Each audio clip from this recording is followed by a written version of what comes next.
ओ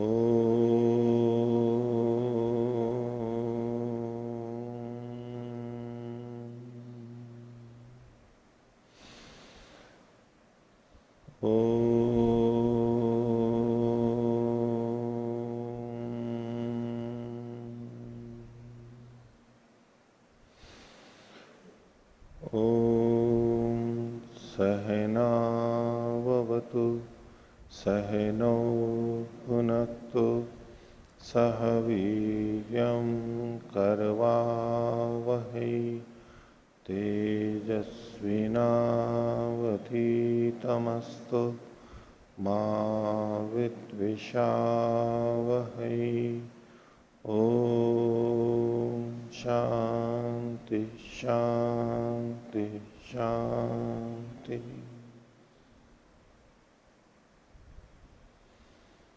न्याय दर्शन की 106वीं कक्षा, न्याय दर्शन के 5वें अध्याय का प्रथम आनेक। पीछे हमने 40वें सूत्र तक देख लिया था, पृष्ठ संख्या 634।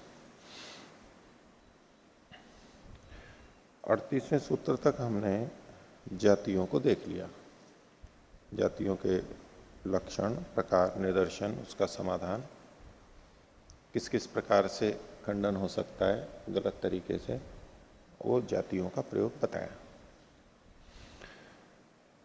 और उसके बाद में जो हमने कल प्रारंभ कर दिया था, षट पक्षी प्रकरण, दोनों पक्षों की तरफ से 3-3 बार बोला जा रहा है, तो ऐसे करके 6 बार बोला गया।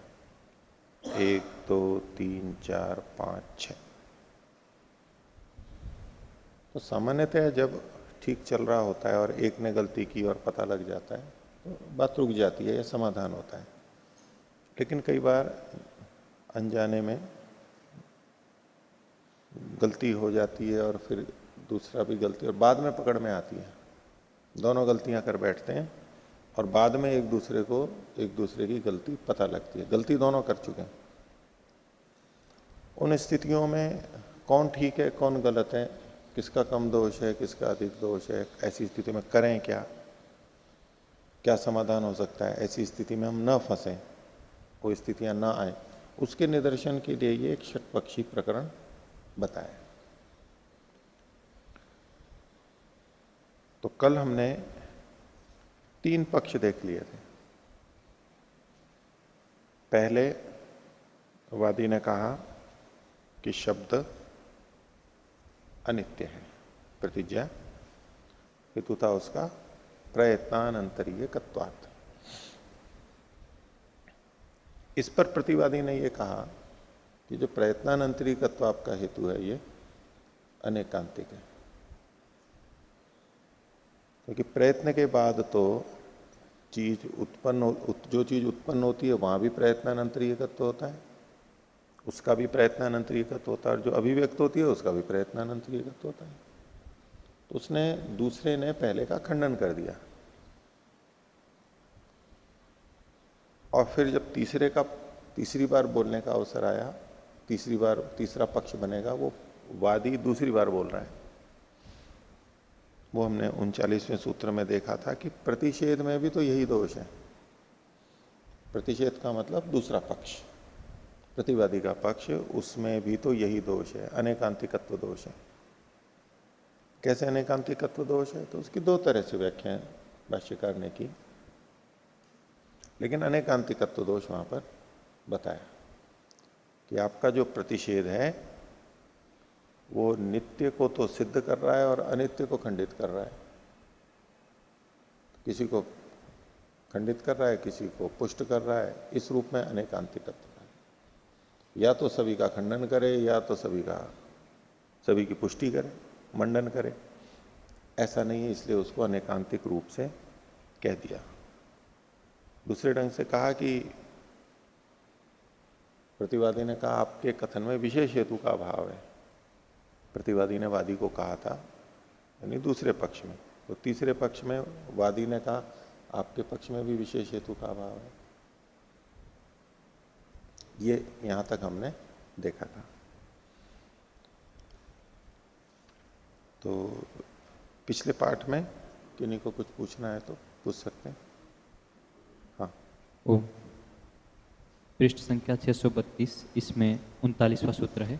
हाँ, प्रतिषेधे भी समानो दोषः। हाँ, तो वादी पक्ष है, तृतीय पक्ष है। हाँ, तो इसमें वादी तो स्वीकार कर लिया कि मेरा अनेकांतिक दोष हो रहा है, आपका भी हो रहा है। हाँ। तो इस तरह वादी ने यहाँ स्वीकार तो कर ही लिया अनेकांतिक, वादी ने अनेकांतिक दोष अपने पक्ष में स्वीकार कर लिया। हाँ, प्रतिवादी ने जो आक्षेप दिया था, खंडन किया था, उसका उद्धार न करके, यानी उसका समाधान न करके, अपने पक्ष में उस दोष को स्वीकार करते परोक्ष रूप से, सीधे नहीं स्वीकार कर रहा है, सीधे तो यही कर रहा है कि आप में भी यही दोष है, यानी आक्षेप ही कर रहा है। लेकिन ऐसा करते हुए व्यक्ति अपने दोष को, या यूं कहें कि दूसरे ने जो अपने पे दोष दिया था उसको स्वीकार कर गया है। ठीक है, तो इतने मात्र से इसकी कमी तो मानी जाएगी इसकी वादी की बिल्कुल मानी जाएगी। ऐसा हमारे को नहीं करना चाहिए।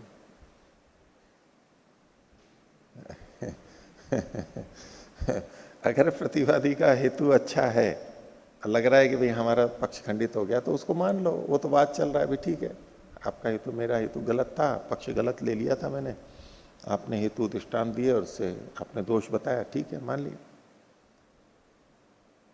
लेकिन जब हम सामने वाले के द्वारा दिए गए दोष को मान रहे होते हैं, एक तो इतनी बात है, एक वो दूसरे का ही खंडन करना आगे बढ़ करके कि आप में भी तो ये दोष है, ये इस तरह के कथन को लिया गया है यहाँ पर। दोष तो है ही वो।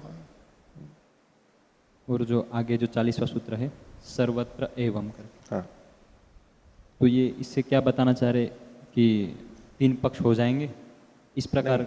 इससे बताना चाह रहे हैं, जैसे यहाँ पर अनित्य शब्द प्रयत्नानंतरीयकत्वात्, ये और इसको उदाहरण लेकर के या किसी एक जाति को लेकर के यहाँ ये षटपक्षी प्रकरण चला है। पीछे के ही 2 वाक्य लिए हैं इन्होंने, वादी और प्रतिवादी के। बोले ऐसा सब जातियों में हो सकता है,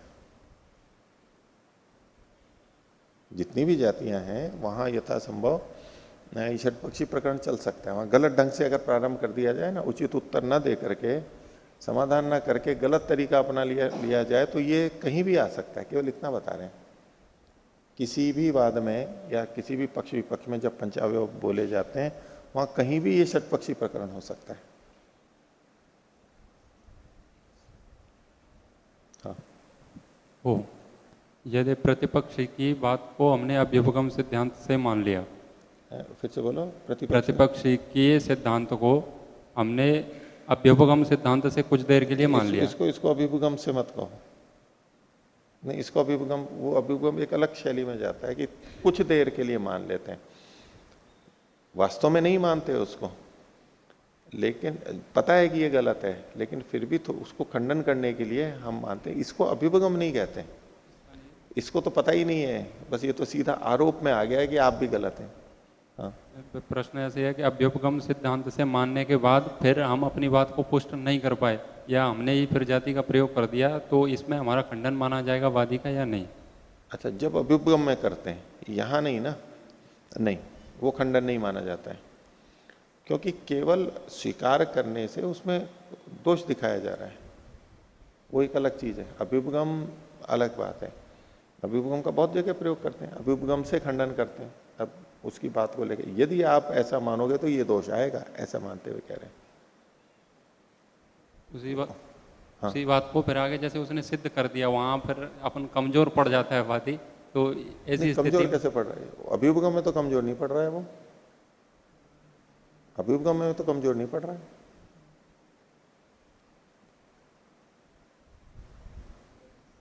यहां तो दूसरे के दोष को मान रहा है, दूसरे ने जो हमारे पे दोष दिया, उस दोष को स्वीकार कर गया ये।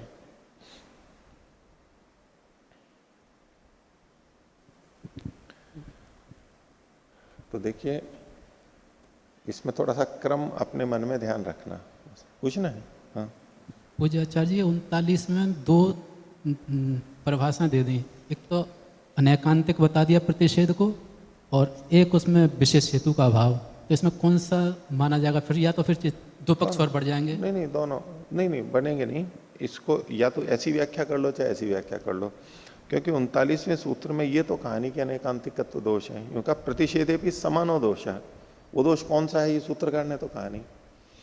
तो इन्होंने दो तरह से व्याख्या कर दी, एक आप अनेकांतिक दोष भी दे दो या तो विशेष हेतु का अभाव ये दोष दे लो, कोई सा भी एक ले लो, उससे भी चल जाएगा। हाँ।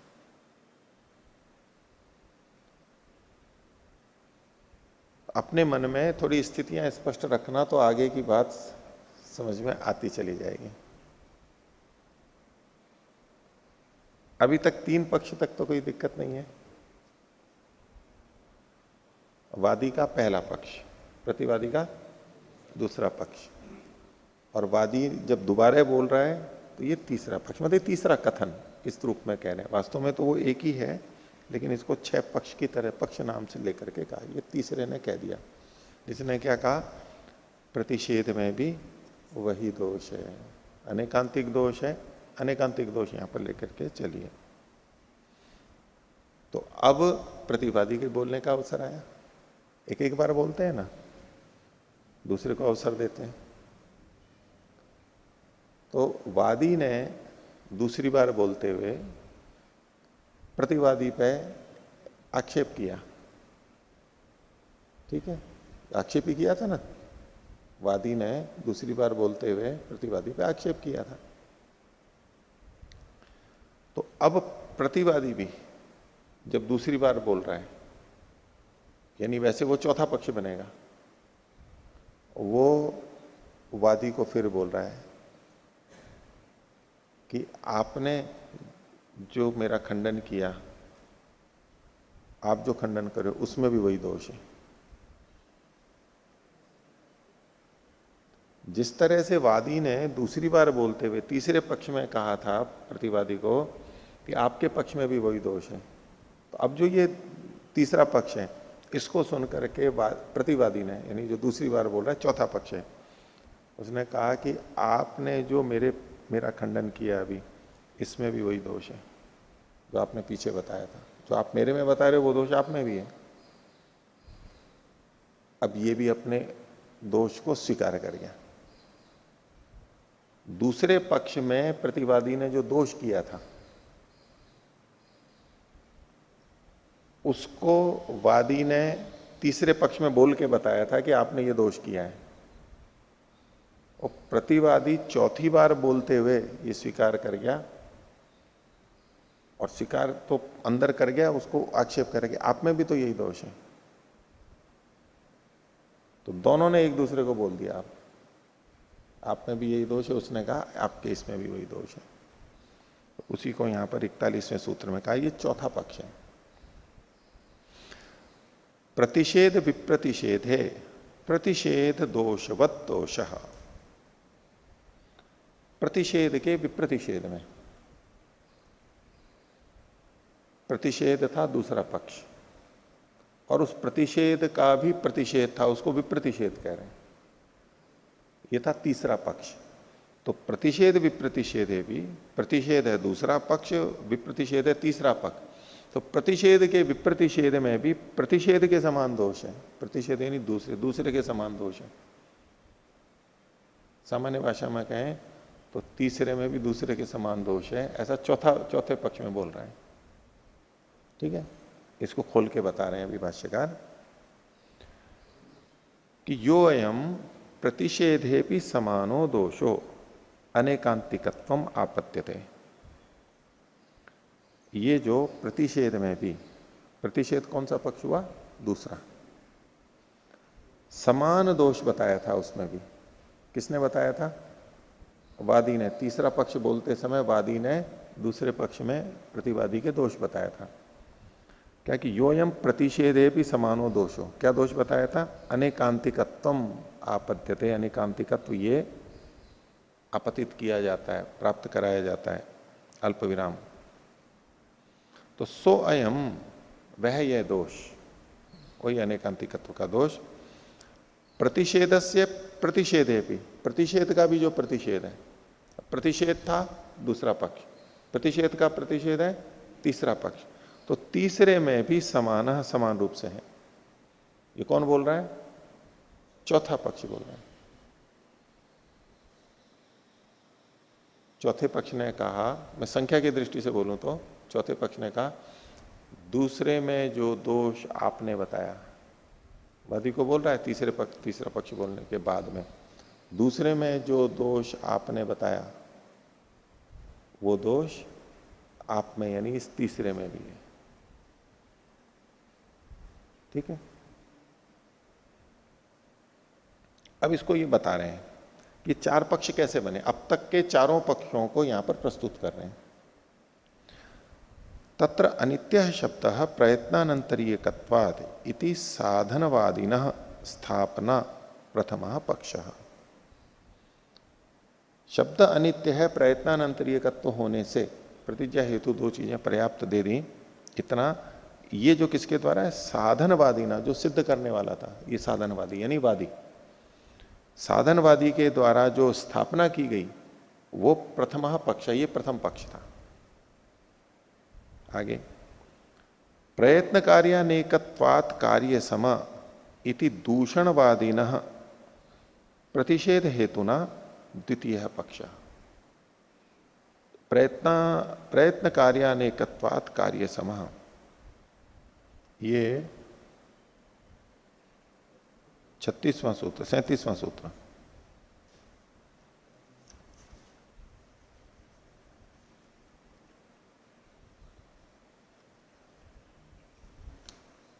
सैंतीसवां सूत्र, ठीक है।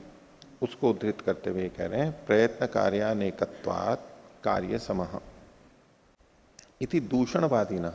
ये जो दूसरा था ये दूषणवादी था, पहला स्थापनावादी था, दूसरा दूषणवादी हो गया, प्रतिवादी। दूषणवादी का प्रतिषेध हेतु ना, प्रतिषेध के हेतु के साथ प्रतिषेध कर रहा है तो प्रतिषेध का हेतु भी दिया उसने। क्या है प्रतिषेध का हेतु? प्रयत्न कार्यानेकत्वात्, प्रयत्न के से के जो कार्य होते हैं उसके अनेक होने से, यानी उत्पत्ति भी और अभिव्यक्ति दोनों होते हैं। प्रयत्न कार्यानेकत्वात् इस हेतु के द्वारा, ये प्रतिषेध हेतु के द्वारा जो प्रस्तुति की गई वो द्वितीय पक्ष है। सच प्रतिषेध है इत्युच्यते, उसको प्रतिषेध कहते हैं। क्योंकि स्थापनावादी ने जो पहली बार बोला था उसने किसी का प्रतिषेध थोड़ा ना किया था। वादी ने जो पहली बार बोला उसने किसी का खंडन थोड़ा ना किया था, बस केवल अपनी बात रखी थी। प्रतिवादी ने उसका खंडन किया, ये प्रतिषेध किया, तो उसको प्रतिषेध नाम दिया गया। ये दूसरा पक्ष हुआ। तस्य अस्य समानो दोषः इति, उसका ये इसका समान दोष है।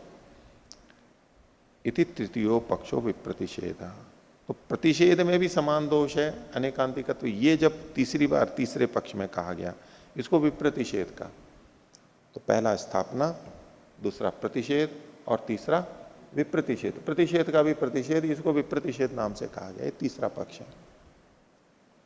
यहां तक देख ही चुके, और चौथे को यहां बता रहे हैं। जो अभी यहां चौथा बताया गया उसी को अंत में बोल रहे हैं। तस्मिन विप्रतिषेध, विप्रतिषेध के पहले प्रतिषेध शब्द और लिख लीजिए, जैसा कि सूत्र में लिखा हुआ है। तस्मिन प्रतिषेध विप्रतिषेधे भी, प्रतिषेध का जो विप्रतिषेध है यानी तीसरा पक्ष, उसमें भी समानो दोषो, समान ही दोष है। कौन सा समान दोष है? उसी को आगे का अनेकांतिकत्वम, अनेकांतिकता। ये चतुर्था पक्ष, चौथा पक्ष है। वादी ने, स्थापनावादी ने तृतीय पक्ष के समय, अपनी दूसरी बारी के समय प्रतिवादी के ऊपर ये दोष लगाया था कि इसमें आपके अनेकांतिकत्व दोष है। किस तरह से बताया था कि ये नित्य को भी सिद्ध करता है, अनित्यत्व को भी सिद्ध करता है, या तो उत्पत्ति पक्ष को भी और अभिव्यक्ति पक्ष को भी। उत्पत्ति पक्ष को एक को उत्पत्ति पक्ष को सिद्ध नहीं करता, अभिव्यक्ति पक्ष को करता है। एक को करता है, एक को नहीं करता है, इस रूप में। तो बोले ऐसा का ऐसा आपके भी लगेगा कि आप जो मेरे पक्ष में दोष दिखा रहे हो उससे तीसरा पक्ष जो दूसरे में दिखा रहा था, चौथा वाला बोल रहा है अभी कि मेरे में जो आपने दोष दिखाया तो आपने अभिव्यक्ति पक्ष का खंडन किया और उत्पत्ति पक्ष का आपका समर्थन होगा, परोक्ष रूप से तो यही अर्थ जाएगा। तो ये चौथा पक्ष यहां पर बताया। आगे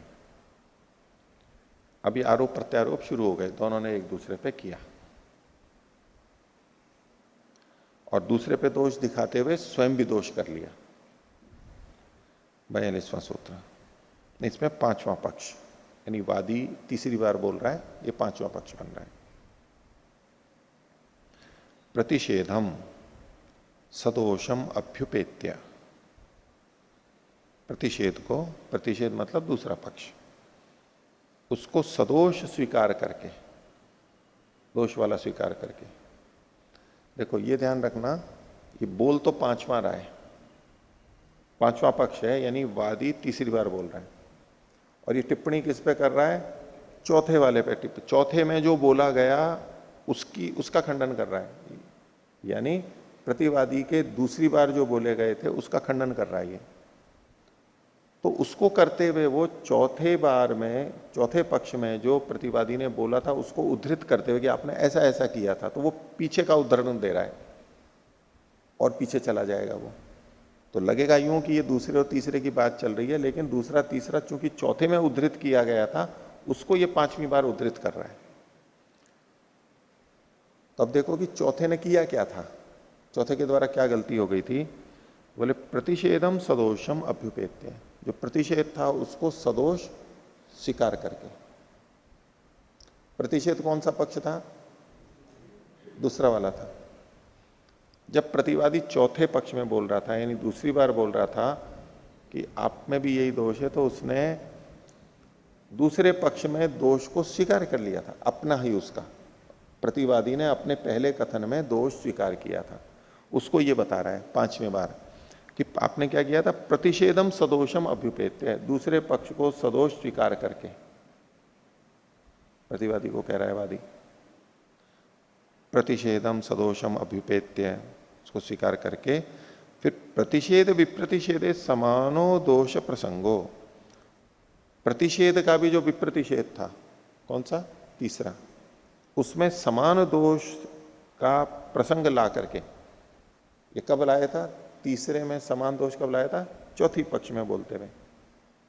दूसरे में दोष को स्वीकार करते हुए तीसरे में समान दोष का जो कथन आपने किया था, ये जो दोष प्रसंग है, ये मतानुज्या है। मतानुज्या एक निग्रह स्थान का नाम है, आगे दूसरे आनिक में हम देखेंगे। मतानुज्या नाम का एक निग्रह स्थान है। तो वादी को तीसरी बार बोलते समय, यानी 5वें पक्ष में ध्यान आया है कि ये तो मतानुज्या का है, मतानुज्या निग्रह स्थान है। मतानुज्या का क्या मतलब होता है? सामने वाले के खंडन को स्वीकार कर लेना। वादी प्रतिवादी एक दूसरे का खंडन करेंगे ही। यदि वादी ने प्रतिवादी का खंडन किया और प्रतिवादी उस खंडन को स्वीकार कर लेता है कि आपने ठीक खंडन किया, तो ये मतानुज्या नाम का निग्रह स्थान है। अथवा प्रतिवादी वादी का खंडन करता है और वादी ये कह देता है कि आपने तो ठीक खंडन किया, ये एक निग्रह स्थान है, यानी समाप्त हो जाएगा। वाद या जल्प जो भी है वो समाप्त हो जाएगा, वो क्योंकि उसने स्वीकार कर लिया, दोष को स्वीकार कर लिया। अपने दोष को स्वीकार करना ये एक निग्रह स्थान है, पकड़ में आ गया, वो समाप्त हो जाएगा। तो अब 5वीं बार बोलते समय वादी ने प्रतिवादी को कहा कि ये जो चौथा पक्ष आपने बोला है, यानी दूसरी बार जो आप बोले हो, उसमें आपने मतानुज्या नाम का दोष कर दिया है। ठीक है? तो प्रतिषेधम सदोषम अभ्युपेत्य प्रतिषेध विप्रतिषेधे समानो दोष प्रसंगो, ये जो आपने कथन किया ये मतानुज्या है। भाष्य में खोला है इसको। प्रतिषेधम सूत्र में जो प्रतिषेधम है उसको इन्होंने आगे खोल दिया, द्वितीयम पक्षम, दूसरे पक्ष को। सदोषम अभ्युपेत्य, वो दोष वाला है ये स्वीकार करके, यानी अपने ही कथन को दोष वाला स्वीकार करके। तदुद्धारम अनुक्त्वा, उसके उद्धार को ना बोल करके। आक्षेप खंडन अगर आता है तो हमारा कर्तव्य बनता है उसका उद्धार करें। उद्धार करें मतलब उस दोष को हटाएं, समाधान करें।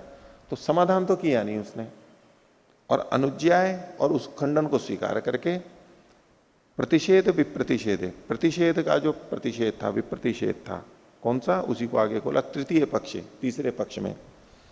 समानम अनेकांतिकत्वमिति, इसमें भी अनेकांतिकत्व समान दोष है, इति समानम दोषणम प्रसजत, समान दोष को प्रसक्त करता हुआ दूषणवादिनो मतानुज्या, दूषणवादी की यानी जो प्रतिवादी है उसकी मतानुज्या नाम, मतानुज्या प्रसज्यते, मतानुज्या नाम का दोष आ जाता है। इति पंचमः पक्ष, पांचवें पक्ष ने उसको कहा कि आपने मतानुज्या नाम का दोष कर दिया, निग्रह स्थान में आ गए हैं आप।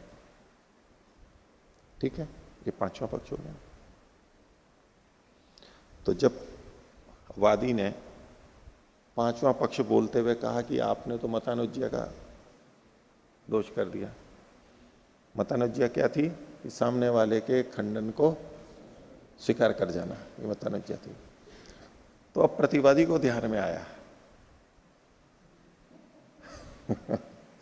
कि वादी ने भी तो तीसरा पक्ष बोलते हुए यही किया था, अपने पहले वाले पक्ष को मैं दोष स्वीकार करके और फिर कहा था आप में भी तो यही दोष है, तीसरा पक्ष यही तो था। इसको तब ध्यान नहीं आया। वादी चौथी बार चौथे पक्ष में बोलते हुए कह सकता था कि आपने मतानुज्या नहीं की, लेकिन उस समय उसको याद नहीं आया कि मतानुज्या है, उसने उल्टा कह दिया कि आप में भी तो यही दोष है। सामने वाले में मतानुज्या निग्रह स्थान दोष बताने के बजाय स्वयं ने दोष मतानुज्या वाला कर दिया। अब वादी ने पांचवें पक्ष में कहा कि मतानुज्या है आपकी, अब इसको ध्यान आ गया तो उसने कहा कि तीसरा पक्ष बोलते समय आपने भी तो मतानुज्या का दोष किया था, ये छठा पक्ष है। मतानुज्या नाम के निग्रह स्थान में आप आ गए थे जब आप तीसरा पक्ष बोल रहे थे, यानी वादी जब दूसरी बार बोल रहा था तो ये भी मतानुज्या था। तात्पर्य इसका यही है, इसकी पंक्ति देखते हैं, थोड़ा कथन इसका जटिल है सूत्र का। देखिए, स्वपक्ष लक्षणापेक्षो, स्वपक्ष लक्षणापेक्ष उपपत्त्युपसंहारे हेतु निर्देशे परपक्ष दोष अभ्युपगमात् समानो दोष इति।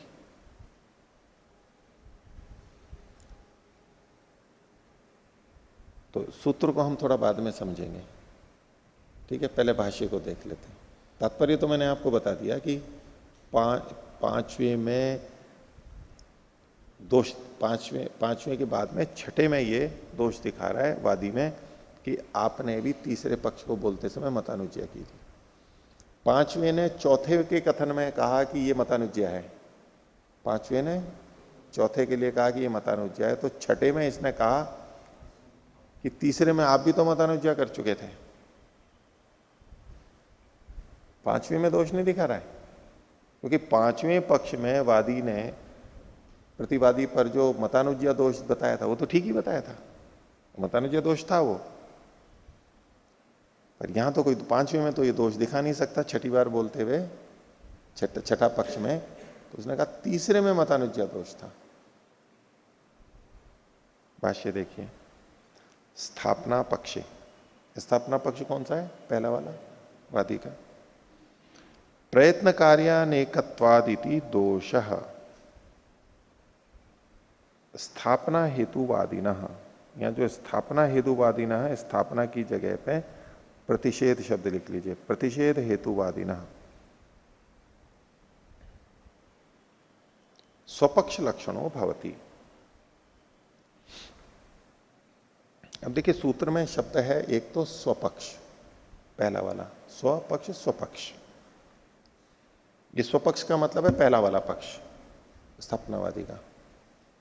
वैसे तो दोनों के लिए अपने अपने पक्ष स्वपक्ष हैं, लेकिन यहां पर स्वपक्ष का मतलब है पहला वाला। और स्वपक्ष लक्षण ये है दूसरा पक्ष, और स्वपक्ष लक्षणापेक्ष ये है तीसरा पक्ष। देखो सूत्र में क्या है, स्वपक्ष लक्षणापेक्ष, स्वपक्ष के लक्षण की अपेक्षा जो रख रहा है यानी तीसरा पक्ष हो जाएगा। स्वपक्ष पहला, स्वपक्ष लक्षण दूसरा, और स्वपक्ष लक्षणापेक्ष तीसरा पक्ष। भाष्य को फिर से देखिए, स्थापना पक्षे प्रयत्न कार्यानेकत्वाद इति दोषः, स्थापना पक्ष में प्रयत्न कार्यानेकत्व ये दोष है। ये किसने कहा था? दूसरे पक्ष में कहा था, प्रतिवादी ने कहा था। वादी जो कह चुका वो कह चुका अब स्थापना के पक्ष के होने पर उसने कहा था प्रयत्न कार्यानेकत्व ये दोष है। ये दोष देते हुए प्रतिषेध हेतुवादी न, प्रतिषेध करने वाले, प्रतिषेध के हेतु को कहने वाला, इसने प्रतिषेध का हेतु यही तो कहा था, प्रयत्न कार्यानेकत्वात्। जो प्रतिषेधवादी है उसने यही तो हेतु दिया था। तो प्रतिषेध के हेतु को कहने वाले वादी के द्वारा प्रतिषेध हेतुवादी ना स्वपक्ष लक्षणों भवती, उसका स्वपक्ष लक्षण कहलाता है।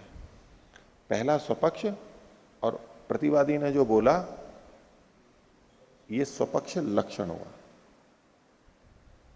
आगे इसको स्वपक्ष लक्षण क्यों कहते हैं, कस्मात, तो उत्तर दिया स्वपक्ष समुत्थत्वात्। स्वपक्ष के आधार पर चूंकि ये उठा हुआ है इसलिए इसको स्वपक्ष लक्षण कहा। स्वपक्ष है मतलब पहला, उसके आधार पर ये दूसरे ने बोला है, उसके आधार पर ये बोला है तो इसको स्वपक्ष लक्षण कहा। स्वपक्ष समुत्थानात्।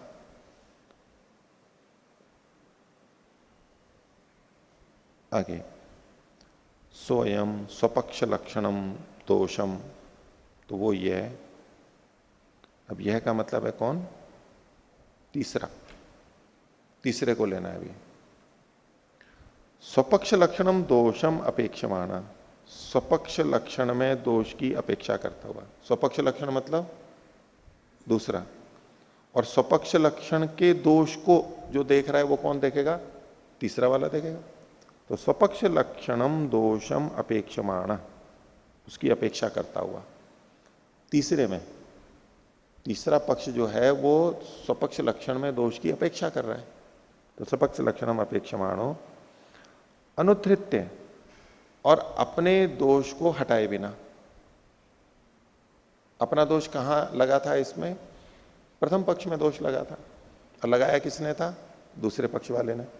अब ये जो तीसरा बोल रहा है ये अनुधृत्य, अपने पक्ष के दोष को हटाए बिना, उद्धार किए बिना, यानी प्रथम पक्ष में जो दोष बताया था दूसरे पक्ष ने उसका उद्धार किए बिना, अनुज्ञाय, और उसको स्वीकार करके। किसे स्वीकार करके, द्वितीय पक्ष ने, द्वितीय पक्ष में जो आक्षेप दिया गया था पहले पक्ष में उसको स्वीकार करके। एक दो दोष हो गए यहां पर, एक तो उसने उद्धार नहीं किया, समाधान नहीं किया, और एक उसको स्वीकार और कर लिया। दो बातें हो गई ना, करना तो उद्धार चाहिए था और स्वीकार नहीं करना चाहिए था दोष को, इसने उद्धार भी नहीं किया और स्वीकार कर लिया।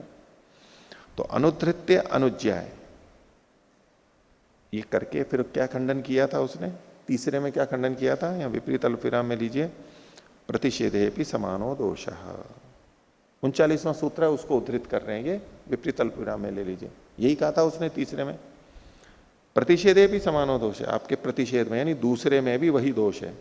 कौन सा दोष, जो दूसरे वाले ने बताया था पहले में, उसको अब ये तीसरी बार बोलते हुए कह रहा है कि दूसरे में भी वही दोष है। प्रतिषेधे भी समानो दोष है इति उपपद्यमानम दोषम, इस प्रकार अपने में दोष को, उत्पन्न होते हुए दोष को, यद्यपि ये दोष हुआ कहां, किसमें दिखाई दिया गया था, दिखाया गया था पहले वाले में, वो इसका अपना था। ये जो तीसरा बोलने वाला तीसरी बार बोल रहा है यानी वादी ही बोल रहा है, उसके अपने पहले वाले में था। तो इति उपपद्यमानम दोषम, अपने में आ रहे दोष को पर पक्षे उपसंहरति, पर पक्ष में यानी प्रतिवादी के दूसरे पक्ष में उसका उपसंहार कर देता है। आ तो दोष अपने पे रहा था लेकिन उसने पलट के क्या कह दिया, ये तो आप में भी दोष है।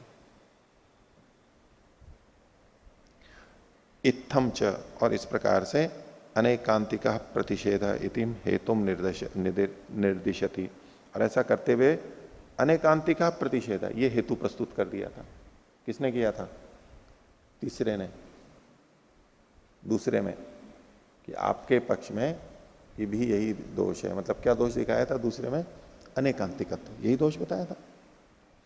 अनेकांतिका प्रतिषेध इति हेतुम निर्दिशति, तत्र स्वपक्ष लक्षणापेक्षया, सूत्र का जो था ना स्वपक्ष लक्षणापेक्षो, उसी को स्वपक्ष लक्षणापेक्षया।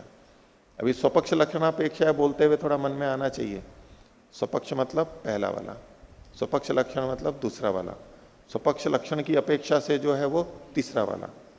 तो स्वपक्ष लक्षणापेक्षया उपपद्यमान दोष संहारे, तो इससे जो दोष आ रहा था उसका उपसंहार करते हुए हेतु निर्देशे च सति, और उसमें हेतु भी बता रहा है, हेतु बताते हुए भी हेतु निर्देशे च सति अनेन, इसके द्वारा, इसके द्वारा मतलब ये तीसरे के द्वारा, तीसरा जो बोल रहा है उसके द्वारा, परपक्षो, परपक्ष, परपक्ष मतलब दूसरा वाला जो था प्रतिवादी, परपक्षो अभ्युपगतो भवति, परपक्ष स्वीकार कर लिया जाता है। ठीक है, परपक्ष मतलब वादी वाला, प्रतिवादी वाला दूसरा जो था उसको स्वीकार कर लिया जाता है। परपक्षो अभ्युपगतो भवति, कहते हैं कथम कृत्वा, कैसे स्वीकार कर लिया,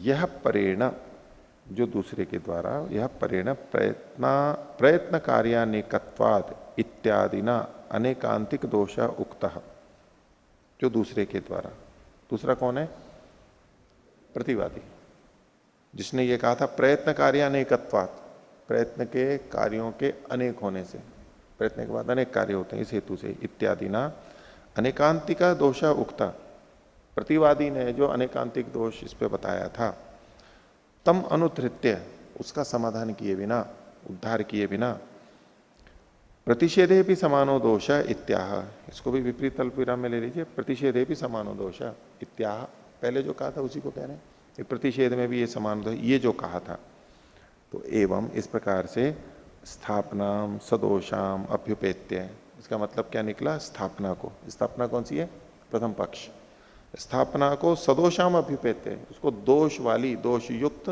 स्वीकार करके, प्रतिषेधे भी समानम दोषम प्रसजता, प्रतिषेध में यानी दूसरे पक्ष में भी उसी समान दोष को प्रसक्त करते हुए, लगाते हुए, परपक्ष अभ्युपगमात, इससे प्रतिवादी के पक्ष को स्वीकार करते हुए, परपक्ष उसके द्वारा जो दोष दिखाया गया था, प्रतिवादी के द्वारा जो दोष दिखाया गया था, उस दोष को स्वीकार करने से परपक्ष अभ्युपगमात समानो दोषो भवति, ये समान दोष आप में भी होता है, वही मतानुज्ञा वाला दोष, ये दोष तो आपने भी कर लिया।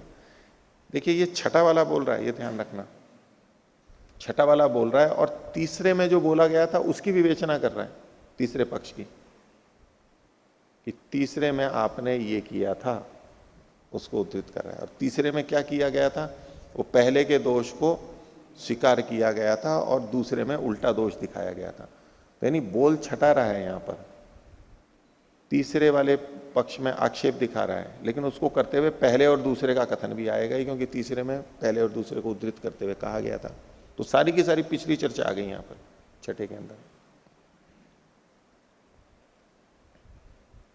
तो एवं स्थापनाम सदोषाम अभ्युपेत्य प्रतिषेधे भी समानम दोषम प्रसजता परपक्ष अभ्युपगमात समानो दोषो भवति, इसमें समान दोष हो जाता है।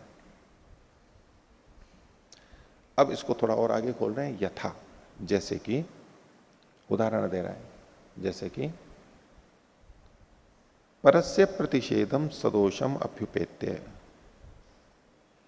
ये जो बोला जा रहा है, अब ये जो चौथे में बोला गया था उसको बता रहा है,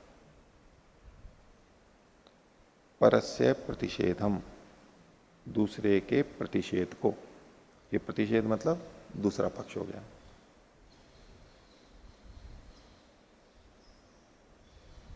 या परस्य प्रतिषेधम का मतलब पर के द्वारा कहा गया प्रतिषेध, ये भी हो सकता है प्रतिवादी के द्वारा कहा गया प्रतिषेध, और नहीं तो परस्य मतलब वादी के, वादी के प्रतिषेध को, पर का मतलब पर का प्रतिषेध, प्रतिषेध तो दूसरा वाला ही है प्रतिवादी, तो पर का प्रतिषेध है तो पर कौन हो जाएगा, पहला वाला हो जाएगा वादी, पर के प्रतिषेध को सदोषम अभ्युपेत्य, दोष युक्त स्वीकार करते हुए, पर के प्रतिषेध को दोषयुक्त स्वीकार करते हुए, प्रतिषेध विप्रतिषेधे भी समानो दोष प्रसंगो, प्रतिषेध के विप्रतिषेध में भी यानी तीसरे पक्ष में समान दोष का प्रसंग जो बताया गया था वो मतानुज्ञा प्रसज्यते, वो मतानुज्ञा होती है। जैसे ये मतानुज्ञा है, मतानुज्ञा कब हुई थी, कही थी इसने, चौथे वाले में, पांचवा पक्ष बोलते हुए उसने कहा था ना कि चौथे में आपने मतानुज्ञा की है, तो कह रहे कि जैसे चौथे में आपने इस कारण से मतानुज्ञा कही थी, ऐसे ही तथा उसी प्रकार अस्यपि, इसका भी, इसका मतलब तीसरे पक्ष में भी।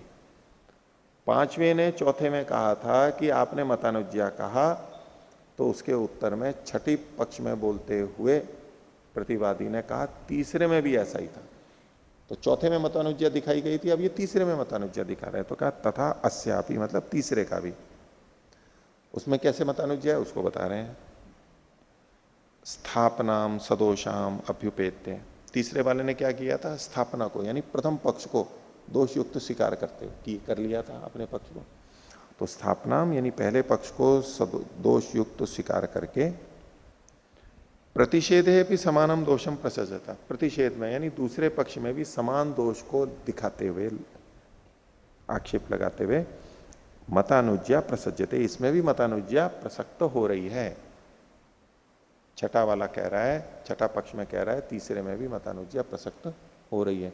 जैसे आपने चौथे में मतानुज्ञा बताई, ऐसी तो तीसरे में भी हो रही है। अब ये चौथे में जो मतानुज्ञा बताई गई पांचवें पक्ष के द्वारा, उसको स्वीकार कर रहा है ये छठे में, हाँ ये मतानुज्ञा है, बोले ऐसी मतानुज्ञा तो आपने में भी होगी तीसरे में। तो स खलु अयम षष्ठा पक्ष, ये छठा पक्ष है। अब इसको थोड़ा सा विवेचना की दृष्टि से थोड़ा स्पष्टीकरण विभाग के लिए कह रहे हैं, तत्र खलु स्थापना हेतुवादी ने प्रथम तृतीय पंचम पक्षा। स्थापना हेतुवादी जो था पहला वाला यानी वादी, उसका कौन सा पक्ष है, पहला, तीसरा और पांचवा, विषम संख्या वाले। और प्रतिषेध हेतुवादी न द्वितीय चतुर्थ षट पक्ष। प्रतिषेध हेतुवादी जो था, दूषणवादी कह लीजिए उसको, ये भी नाम दिया, उसके पक्ष थे दूसरा, चौथा और छठा। अब कहते हैं कि तेषाम साध्व साधुतायाम मीमांसे मानायाम, इनकी साधुता और असाधुता की मीमांसा करने पर इसमें कौन सा ठीक है और कौन सा गलत है, इन छह में से कौन सा ठीक है और कौन सा गलत है। आपने सुन लिया ना छहों पक्ष, इन छह में से कौन सा पक्ष, कौन सा कथन ठीक है और कौन सा गलत है, ये मीमांसा करेंगे। अब ये तो बताएंगे आपको को क्या समझ में आ रहा है। छह में से कोई सा कथन ठीक है या नहीं है, पहला वाला ठीक है, और दूसरा वाला प्रतिवादी का पहला, दूसरा पक्ष,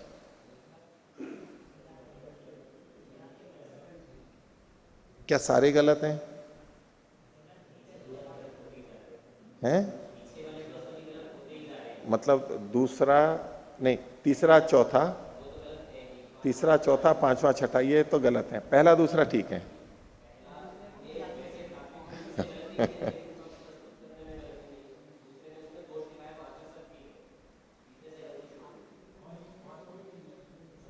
हाँ, इसमें बताएंगे ये आगे। देखो ये इन्हीं के शब्दों में सुनते हैं ये क्या कहते हैं। आप भी विवेचना करना कि भाई हाँ वास्तव में ये कौन सा गलत है और कहाँ गलती हुई। तो तेषम साधु असाधुतायाम मीमांसे मानायाम चतुर्थ षष्ठयो अविशेषात पुनरुक्त दोष प्रसंग। अब वो दोनों नहीं बोल रहे हैं, अब ये भाष्यकार विवेचना कर रहे हैं। ये जो सारा हो चुका, षटपक्षी प्रकरण आ चुका, अब इसकी विवेचना चल रही, शुरू की।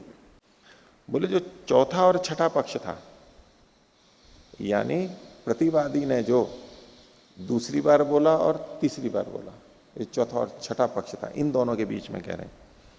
तो चतुर्थ षष्ठयो अविशेषात पुनरुक्त दोष प्रसंग, इसमें कुछ विशेषता तो थी नहीं, जो चौथा था वही छठा था, उसी तरह बताएंगे कैसे। तो इसमें पुनरुक्त दोष हो गया। तो पुनरुक्त दोष चौथे और छठे में से किस में होगा? नहीं, दोनों समान है, दोनों समान हैं, तो पुनरुक्त दोष किस में माना जाएगा? छठे में माना जाएगा। दोनों समान है तो दो समान वाक्य बोल दिए तो पहले वाले में पुनरुक्त दोष थोड़ा ना माना जाएगा, दोबारा बोला उसी में तो माना जाएगा। तो ये कह रहे हैं कि चतुर्थ षष्ठयो अविशेषात पुनरुक्त दोष प्रसंग। और निग्रह स्थानों में पुनरुक्त वाला भी एक निग्रह स्थान है। पुनरुक्त अगर करते हैं ना, वो भी निग्रह स्थान में माना जाएगा। समझ में आ गया है सबको? फिर भी बार बार बोल रहा है, वो निग्रह स्थान है, दोष है, आप चर्चा के योग्य नहीं है। तो चतुर्थ षष्ठयो अविशेषात पुनरुक्त दोष प्रसंग। कैसे, देखो आगे बता रहे हैं, चतुर्थ पक्षे समान दोषत्वम परस्य उच्यते। चौथे पक्ष में प्रतिवादी के द्वारा समान दोषत्वम परस्य उच्यते। पर का मतलब वादी का समान दोष कहा जा रहा है कि आप में भी ऐसा ही दोष है। चौथे में क्या कहा गया था? आप में भी ऐसा ही दोष है। ठीक है, वो क्या कहा गया था उसको बता रहे हैं। प्रतिषेध विप्रतिषेध प्रतिषेधवद दोष, प्रतिषेध दोषवद दोष, ये पीछे कहा था 41वां सूत्र। प्रतिषेध के विप्रतिषेध में भी प्रतिषेध के समान दोष है। ये कौन सा वचन था? चौथा वचन था। चौथे में उसने दोष दिया, चौथे पक्ष में बोलते हुए तीसरे में दोष दिखाया था। ये बोले षष्ठे भी, छठे में भी ऐसा ही किया। षष्ठे भी पर पक्ष अभ्युपगमात समानो दोष इति समान दोषत्व में उच्यते नार्थ विशेष। छठे में भी पर पक्ष को स्वीकार करते हुए, यानी पांचवें में जो मतानुज्ञा का दोष कहा था, बोले ये दोष तो आप में भी है, वहां भी समान दोष कहा। चौथा कहते हुए भी यही कहा कि ये दोष तो आप में भी है, और छठा कहते हुए भी मतानुज्ञा के रूप में कहा कि ये दोष तो आप में भी है। तो ये दोष आप में भी है, ये दोष आप में भी है, ये दो बार बोला गया इस तरह से। तो षष्ठे भी परपक्ष अभ्युपगमात समानो दोषयति समानो दोषत्व में उच्यते नार्थ विशेष कश्चित अस्ति। इसमें कोई अतिरिक्त विशेष बात नहीं कही गई। अब आगे कहते हैं समान तृतीय पंचमयो पुनरुक्त दोष प्रसंग। तीसरे और पांचवें में भी वही दोष है, पुनरुक्त दोष है। तो तीसरा और पांचवा समान है, तो पांचवें में पुनरुक्त दोष माना जाएगा। ये भी एक निग्रह स्थान है। तो समान तृतीय पंचमयो पुनरुक्त दोष प्रसंग, कैसे उसको बता रहे हैं। तृतीय पक्ष में कहा क्या था उसने? तृतीय पक्षे भी प्रतिषेधे भी समानो दोष इति, ये कहा था 39वें सूत्र में। प्रतिषेधे भी समानो दोष, ये तीसरा पक्ष था। इति समानत्वम अभ्युपगम्यते, पहले में समानत्व को स्वीकार किया था कि हाँ पहले में भी यही दोष है। और पंचम पक्षे भी, पंचमे में क्या किया था इसने बोलते हुए वादी ने?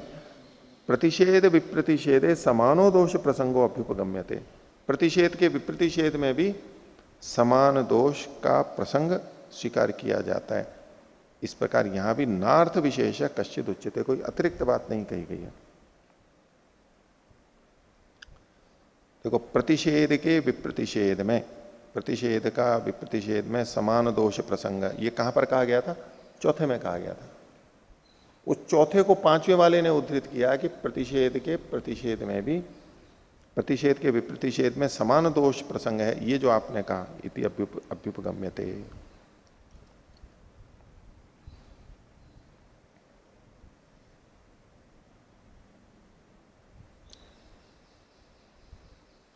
दोष चौथे में जो कहा गया वो बता रहा है, लेकिन कह पांचवें में रहा है। तीसरे और पांचवें में समानता का दोष बता रहा है।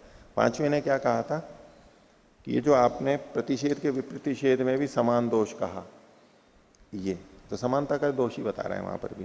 तो पंचम पक्षे भी प्रतिषेध विप्रतिषेधे समानो दोष प्रसंगो अभ्युपगम्यते नार्थ विशेष कश्चित उच्यते तत्र पंचम षष्ठ पक्षयो। तो एक तो बात इन्होंने कह दी, चौथा और छठा और तीसरा और पांचवा इनमें पुनरुक्त दोष है, तो पांचवा और छठा ये पुनरुक्त हो गया। तो आगे कह रहे हैं तत्र पंचम षष्ठ पक्षयो हो अर्थ विशेषा अर्थ अविशेषात पुनरुक्त दोष। पांचवें और छठे में चूंकि अर्थ की विशेषता नहीं है, इसलिए इसको पुनरुक्त दोष में लिया गया। तो तीसरे चौथे को पुनरुक्त नहीं कहा, उनमें समानता बताई है अभी। तो पांचवें और छठे में पुनरुक्त दोष हो गया। और तृतीय चतुर्थ और मतानुज्ञा, तीसरे और चौथे में मतानुज्ञा दोष था। चौथे में मतानुज्ञा को किसने बता दिया था? पांचवें में बोलते हुए। और छठे ने मतानुज्ञा किसमें बताई थी? तीसरे में। और तीसरे और चौथे में मतानुज्ञा है, पांचवें और छठे में पुनरुक्त दोष हो गया, निग्रह स्थान हो गया, और तीसरे और चौथे में मतानुज्ञा नाम का दोष हो गया। दोनों कर बैठे मतानुज्ञा। अब प्रथम और द्वितीय बच गए, उसमें क्या है? तो प्रथम द्वितीय और विशेष हेतु अभाव, प्रथम और द्वितीय में विशेष हेतु का अभाव है, दोनों में विशेष हेतु का अभाव है। ऐसे करके ये भी गलत है। अच्छा, प्रथम और द्वितीय तो पहले भी चले थे, हमने देख लिए थे। तो अब कहते हैं कि षट पक्षाम उभयोः असिद्धि। जब षटपक्षी प्रकरण होता है तो दोनों की ही असिद्धि हो जाती है, दोनों खंडित, कोई भी नहीं जीतेगा, कोई भी नहीं जीतेगा। वैसे यूं कह सकते थे ना कि जिसने पहली बार दोष बताया, पहली बार दोष बताया वो जीत जाना चाहिए। तो पहली बार दोष किसने बताया? पहली बार दोष किसने बताया? प्रतिवादी ने दूसरे पक्ष में। भाई तो प्रतिवादी ने दूसरे पक्ष में जो दोष बताया वो तो दोष के रूप में तो दोष अभी सिद्ध ही नहीं है ना, तो दूसरे वाले को नहीं मानेंगे। तीसरे ने क्या कहा? तीसरे पक्ष में वादी ने, ये दोष आप में भी है, ये दोष बता रहा है, ये भी वास्तव में दोष नहीं बता रहा है। और चौथे ने कहा कि ये दोष तो आप में भी है, अभी भी दोष नहीं बताया। वो दोष तो यूं तो बता रहा है लेकिन दोष नहीं है। वास्तविक दोष कहां बता रहा है? निग्रह स्थान। पांचवें ने कहा कि ये आप मतानुज्ञा में आ गए, निग्रह स्थान में आ गए। अभी तक किसी ने निग्रह स्थान थोड़ा ना बताया था उसको, यूं तो दोष बता रहे लेकिन वास्तविक दोष वैसे नहीं बता रहे थे, पकड़ नहीं रहे थे दोष को। दूसरे में, तीसरे और चौथे में दूसरे का दोष बताते हुए अपना दोष भी स्वीकार कर रहे थे, लेकिन पांचवें में उसने वास्तव में दोष बताया कि आप मतानुज्ञा में हो। अब ये कहते हुए वो अपने पे दोष नहीं ले रहा है। तो मतानुज्ञा रूप दोष पहली बार बताया पांचवें पक्ष में, और फिर छठे ने भी मतानुज्ञा बता दिया, तो इसने तो बाद में बताया। तो जिसने पहले दोष बताया वो जीतना चाहिए। अच्छा, मतानुज्ञा का दोष किया किसने पहले था? वादी ने। मतानुज्ञा का दोष किया तो पहले वादी ने था। कब किया था? कौन से पक्ष में? तीसरे पक्ष में। और प्रतिवादी ने मतानुज्ञा दोष बाद में किया था। कौन से पक्ष में? चौथे पक्ष में। लेकिन मतानुज्ञा दोष बताया किसने? वादी ने, पहले इसने बताया।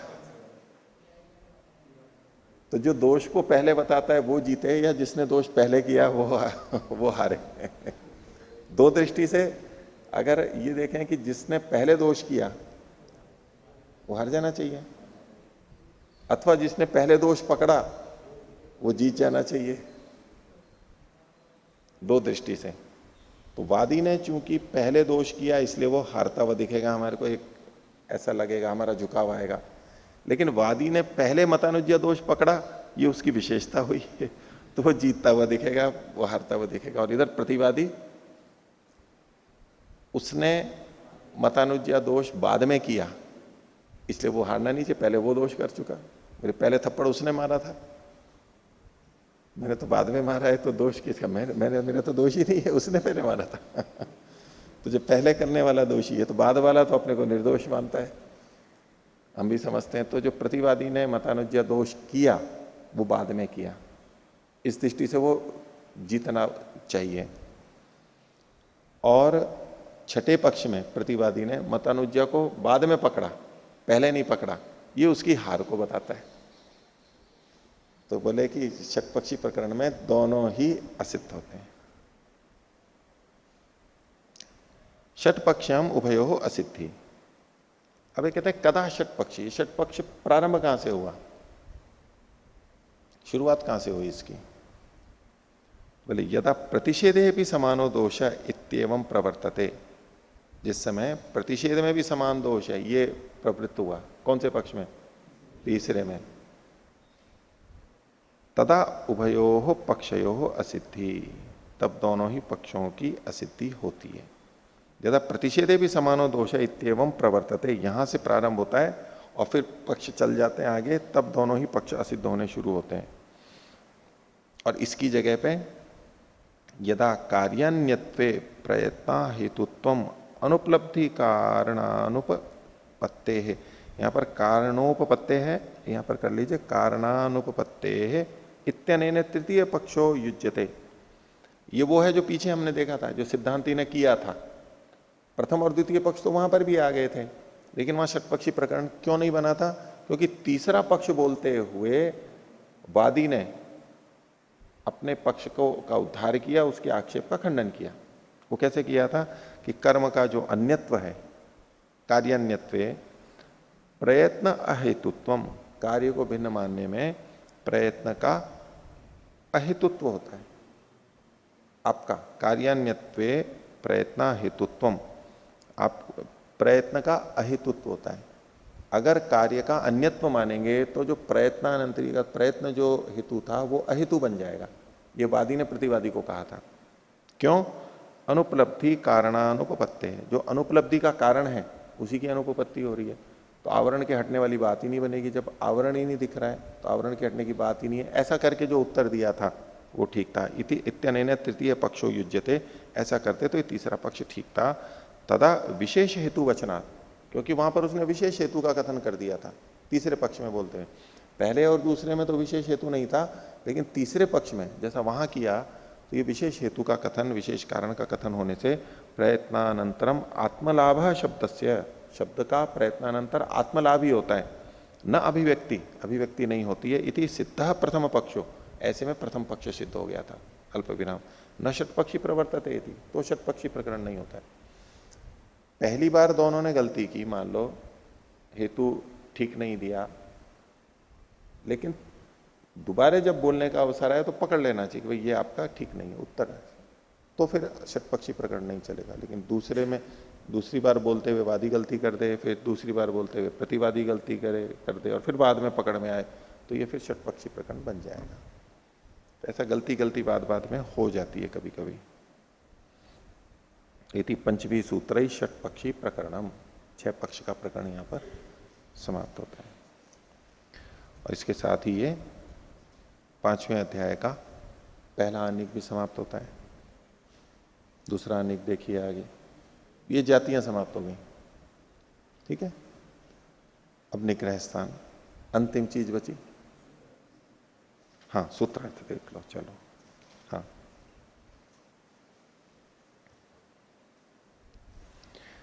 एक तो ये 43वां सूत्र है, ये छठे पक्ष वाला बोल रहा है, ये ध्यान रखना, छठा वाला बोल रहा है। और वो 5वें में मतानुज्ञा दोष दिखा रहा है। ठीक है, तो स्वपक्ष लक्षणापेक्षो, स्वपक्ष लक्षणापेक्ष उपपत्त्युपसंहारे, स्वपक्ष पहला पक्ष, लक्षण दूसरा पक्ष, स्वपक्ष लक्षण, और स्वपक्ष लक्षणापेक्ष तीसरा पक्ष। स्वपक्ष लक्षणापेक्ष उपपत्ति का उपसंहार करने पर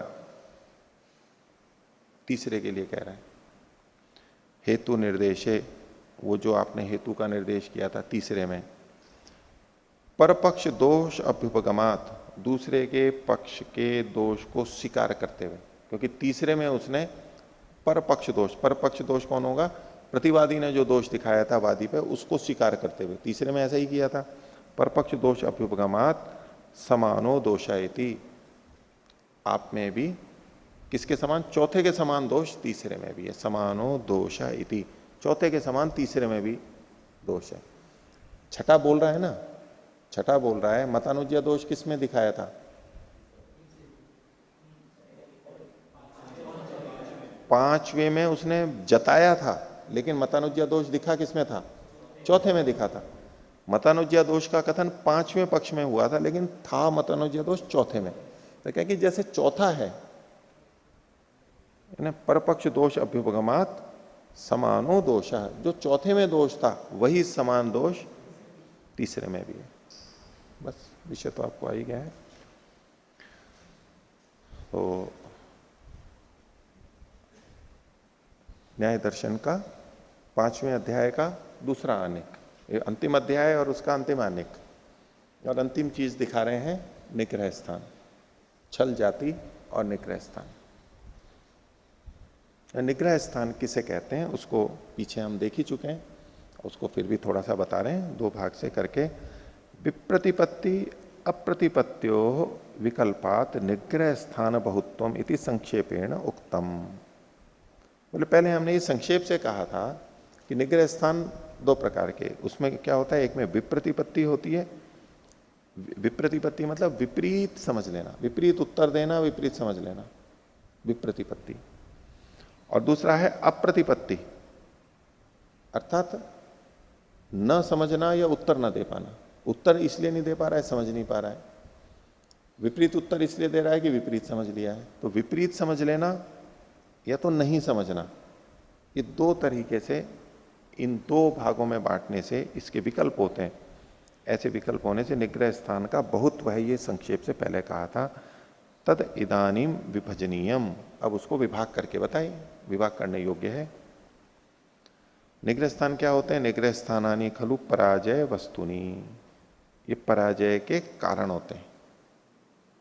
वाद हो जल्प हो, जल्प में तो निग्रह स्थान आते ही समाप्त, वाद में वो बताएगा, रोकेगा नहीं, वो अवसर दे देता है, अवसर देता जाता है, देता जाता है, देता जाता है। तो निग्रह स्थानानि खलु पराजय वस्तुनि, पराजय के कारण है। उसी को आगे कहा अपराधाधिकरणानि, दोष के आधार होते हैं। अपराध मतलब दोष, और उसके अधिकरण यानी आधार, दोष के आधार होते हैं। पराजय वस्तुनि अपराधाधिकरणानि प्रायेण, प्राय करके, प्रतिज्ञादि अवयवाश्रयाणी, प्रतिज्ञादि अवयव, 5 अवयव जो हैं उनका आश्रय लेकर के होते हैं, उनके आधार पे कहे जाते होते हैं, बनते हैं। तत्ववादिनम अतत्ववादिनम च अभिसंप्लवन्ते, तत्ववादी, तत्ववादी मतलब सत्य पक्ष वाला जो है, और अतत्ववादी यानी असत्य पक्ष वाला है, उन दोनों को अभिसंप्लवन्ते प्राप्त होते हैं। यानी निग्रह स्थान उसी में ही नहीं होता है जिसका पक्ष गलत होता है, निग्रह स्थान में सत्य पक्ष वाला भी आ सकता है। क्योंकि सत्य पक्ष वाला जिस तरीके से अपनी बात को पुष्ट कर रहा है, जिस तरीके से पंचावयव दिया, पक्ष तो सत्य है उसका, लेकिन हेतु गलत दे दिया, दृष्टांत गलत दे दिया, तो वो भी निग्रह स्थान में आ सकता है। तो निग्रह स्थान में आना इस बात का द्योतक नहीं है कि ये पक्ष गलत है। अब पूरी तरह निग्रह स्थान में आ गया, कोई उत्तर ही नहीं है, तब तो गलत सिद्धि हो जाएगा। लेकिन कई बार भूल से सिद्धांतवादी भी, तत्ववादी भी गलती कर लेता है, और कई बार इसीलिए अगर जहां जल्प चल रहा है, गलती होते ही पराजय मानी जाती है, तो तत्ववादी ने भी यदि गलत तरीके से बात को रख दिया तो वो निग्रह स्थान में आ जाएगा और बोले आप पराजित हो गए। ऐसा हो जाता है जल्प में, तो ऐसा हो जाएगा, वाद में ऐसा नहीं होगा। तो तत्ववादी और अतत्ववादी दोनों में ये संप्लवित होते हैं। तेषाम विभाग, उसका विभाग कह रहे हैं। तो देखिए, निग्रह, ग्रह कहते हैं पकड़ लेना, उसको उपादान कर लेना। निग्रह निश्चेष रूप से पकड़ लेना, पूरी तरह से। तो जो पूरी तरह से पकड़ने के स्थान है कि बस जिसके बाद में भाई अब कब्जे में आ गया, अंतिम आखिरी दाव लग गया और ये हार गया, पराजय हो गया, उसको निग्रह कहते हैं।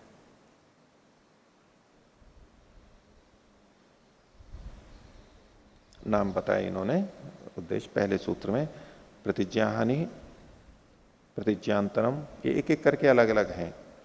प्रतिज्ञा विरोध, प्रतिज्ञा संन्यासो, हेत्वंतरम, अर्थांतरम, निरर्थकम, अविज्ञातार्थम, अपार्थकम, अप्राप्त कालम, न्यूनम, अधिकम, पुनरुक्तम, अननुभाषणम, अज्ञानम, अप्रतिभा, विक्षेपो, मतानुज्ञा, पर्यनुयोज्योपेक्षणम,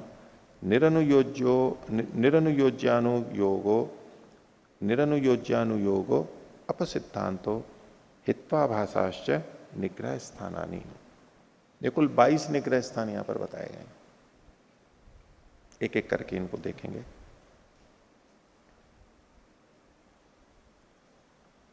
तो तानी इमानी द्वाविंशतिधा विभज्य लक्ष्यन्ते, 22 प्रकार से इसका विभाग करके, नाम बता करके अब लक्ष्यन्ते, इनका लक्षण बता रहे हैं, यानी इनकी परिभाषा बता रहे हैं। तो दूसरा सूत्र देखिए, प्रतिज्ञा हानि, ये निग्रह स्थान। प्रतिदृष्टांत धर्म अभ्यनुज्या स्वदृष्टांते प्रतिज्ञा हानि। स्वदृष्टांत, अपने दृष्टांत में प्रतिदृष्टांत के धर्म को स्वीकार कर लेना। प्रतिदृष्टांत धर्म अभ्यनुज्या, स्वीकार कर लेना, इसको प्रतिज्ञा हानि नाम का निग्रह स्थान का है। तो देखिए, वादी अपना पंचावयव प्रस्तुत करता है तो उसमें दृष्टांत भी देता है। उसका अपना जो दृष्टांत है वो स्व दृष्टांत हुआ। और प्रतिवादी ने भी अपना पंचावयव रखा, इसके खंडन में रखा अपनी बात में, तो वो जो उसने जो दृष्टांत रखा वो प्रति दृष्टांत है, उल्टा दृष्टांत है। तो उस प्रति दृष्टांत के धर्म को अपने दृष्टांत में ले लेना, स्वीकार कर लेना, इसको प्रतिज्ञा हानि कहा। क्यों प्रतिज्ञा हानि कहा? क्योंकि पंचावयव में इस दृष्टांत के आधार पर ही तो वो अपनी बात को सिद्ध कर रहा था, और अपने दृष्टांत में प्रति दृष्टांत के समान धर्म लिया, यानी वो विपरीत धर्म आएगा। जो धर्म पहले था उससे भिन्न धर्म आएगा, विपरीत धर्म आएगा, और विपरीत धर्म यहां स्वीकार कर लिया तो उसकी प्रतिज्ञा भी गई। अपनी प्रतिज्ञा का स्वयं खंडन कर लेता है, प्रतिज्ञा की हानि कर लेता है, विपरीत चला जाता है। वो अपने कथन से, प्रतिज्ञा से विपरीत चला जाता है। कैसे? वो निदर्शन आगे बता रहे हैं। साध्य धर्म प्रत्यनीकेन धर्मेण प्रत्यवस्थिते। साध्य धर्म, साध्य धर्म यहां पर हम अनित्यत्व ले लें, शब्द का अनित्यत्व है, तो साध्य धर्म के प्रत्यनीकेन धर्मेण, उसका विपरीत धर्म के द्वारा। साध्य धर्म है अनित्यता, तो उसका प्रत्यनीक विपरीत धर्म क्या होगा? नित्यता होगा। तो साध्य धर्म के प्रत्यनीक धर्म के द्वारा, यानी नित्यता के द्वारा, प्रत्यवस्थित खंडन करने पर, खंडन कौन करेगा? प्रतिवादी करेगा। वादी ने तो बोल दिया शब्द अनित्य है, अब प्रतिवादी साध्य धर्म के विपरीत धर्म के द्वारा जब वो खंडन कर देता है, प्रत्यवस्थित प्रतिदिष्टा, ऐसा हो जाने पर अब वादी फिर से प्रतिदिष्टांत धर्मम, प्रतिदिष्टांत के धर्म को, प्रतिवादी ने जो दृष्टांत दिया था वो प्रतिदिष्टांत है, नित्यत्व, नित्य का, उसको स्वदृष्टांत, अपने दृष्टांत में अभ्युपजानन, स्वीकार करता हुआ, अभ्यनुजानन, स्वीकार करता हुआ, प्रतिज्ञाम जहातीति, अपनी प्रतिज्ञा को छोड़ देता है, इसलिए इसका नाम दिया प्रतिज्ञा हानि। प्रतिज्ञा को छोड़ देना मतलब प्रतिज्ञा हानि। निदर्शनम, अब पंचावयव बता रहे हैं, ये तो सूत्र का अर्थ खोल दिया इन्होंने। निदर्शन क्या है? इंद्रियकत्वात् अनित्यः शब्दो घटवत् इति कृते, ऐसा बोलने पर वादी के द्वारा प्रतिज्ञा क्या है? अनित्यः शब्दः। हेतु है इंद्रियकत्वात्। इंद्रियकत्वात् मतलब इंद्रिय से जाना जाने योग्य होने से, इंद्रिय से जाना जाने से। इंद्रिय से जानते हैं घड़े को? इंद्रियकत्वात् अनित्यः शब्दः, किस इंद्रिय से जानते हैं? श्रोतेंद्रिय से। घटवत्, घड़े के समान, घड़े को भी इंद्रिय से जानते हैं, इंद्रिय तत्व, भले ही नेत्र से जानते हो इसको, श्रोत्र से, लेकिन जिसको इंद्रिय से जानते हैं वो अनित्य होता है, ऐसी इसकी प्रस्तुति है। जिसको इंद्रिय से जानते हैं वह अनित्य है। खंडन कर सकते हैं? तब अपने हिसाब से आगे पढ़ करके आए हो वो अलग बात है, ठीक है, जाति का भी बोल सकते हैं, आपके अपने मन में भी आ रहा है तो। बाकी जैसे सामान्यतः जो भी वस्तु है, जो हमारे को इंद्रिय से गृहित हो रही है वो अनित्य है ना। ये जो सारी चीजें दिख रही हैं, शरीर आदि, और ये सब चीजें, भवन, पंखे, पेड़ पौधे, पत्ते, ये सब इंद्रिय ग्राह्य है ना, और अनित्य है। और जो नित्य चीजें हैं जैसे कि आत्मा, परमात्मा, वो इंद्रिय ग्राह्य ही नहीं है, वो नित्य है। तो सामान्यतः ये एक हेतु बनता है, अधिकतर देखा जाता है, इसलिए हेतु प्रस्तुत कर दिया है इसने। तो इंद्रियकत्वात् अनित्य शब्दो घटवत् इति कृते, ऐसा कह देने पर अपरा आह, दूसरा बोलता है प्रतिवादी। दृष्टम, ई की जगह यहां इष्टम है, द्रि कर लीजिए। दृष्टम इंद्रियकत्वम सामान्य नित्य। अभी देखो इसको क्या कर रहा है, अनेकांतिक बना रहा है, उसके लिए प्रतिदृष्टांत दे रहा है। बोले जो नित्य सामान्य है, सामान्य को नित्य मानते हैं, जाति को, वो भी उसका भी इंद्रियकत्व है। सिद्धांति भी मानता है, न्याय दर्शन का मत है कि जाति का ज्ञान भी उसी इंद्रिय से होता है। जिस वस्तु में जो जाति रहती है उस जाति का ज्ञान भी उसी इंद्रिय से होता है, यानी इंद्रियकत्व हो गया ना जाति का। तो बोले नित्य सामान्य इंद्रियकत्वम, जो सामान्य, नित्य जो सामान्य है उसमें इंद्रियकत्व देखा जाता है। यानी उसने जो वादी ने कहा था कि जो उसकी व्याप्ति क्या बनेगी वादी की, जिसमें इंद्रियकत्व होता है वह अनित्य होता है। अब इसने इसका व्यभिचार दिखा दिया। देखो सामान्य जो है उसमें इंद्रियकत्व होते हुए भी वो नित्य है, खंडित कर दिया ना। अब ये प्रतिदृष्टांत लिया सामान्य का। तो कस्मान न तथा शब्द इति, अब इसने प्रश्न कर दिया कि शब्द उसके समान क्यों नहीं मान लिया जाए। इंद्रियकत्वात आप कह रहे हो, तो इंद्रियकत्व तो घटत्व में, घड़े में भी है और सामान्य में भी है। तो घड़े के समान आप उसको अनित्य क्यों मान रहे हो? आप सामान्य जाति के समान शब्द को नित्य क्यों नहीं मान लो? इंद्रियकत्व तो यहां पर भी है। तो कस्मान न शब्द इति, शब्द क्यों नहीं ऐसा माना जा सकता है? कस्मात न तथा शब्द, शब्द तथा मतलब शब्द नित्य क्यों नहीं हो सकता है? इति प्रत्यवस्थित है, ऐसा खंडन कर देने पर प्रतिवादी ने यह खंडन किया। तो इदम आह, इदम मतलब ये वादी बोलता है अब, यदि इंद्रियकम सामान्यम नित्यम, बोले अगर इंद्रिय से जाना जाने योग्य, जाना जाने वाला सामान्य नित्य है, तो कामम घटो नित्यो अस्तु, तो ठीक है घड़ा भी नित्य हो जाएगा। अब प्रतिवादी तो खंडन कर रहा था इसका, तो खंडन करने में इसने ऐसा स्वीकार कर गया ये चलो ठीक है घड़ा भी नित्य हो जाएगा, इंद्रियकत्व सामान्य में इंद्रियकत्व है तो नित्य है, तो घड़ा में इंद्रियकत्व है तो वो भी नित्य हो जाएगा, ऐसा मान लेंगे।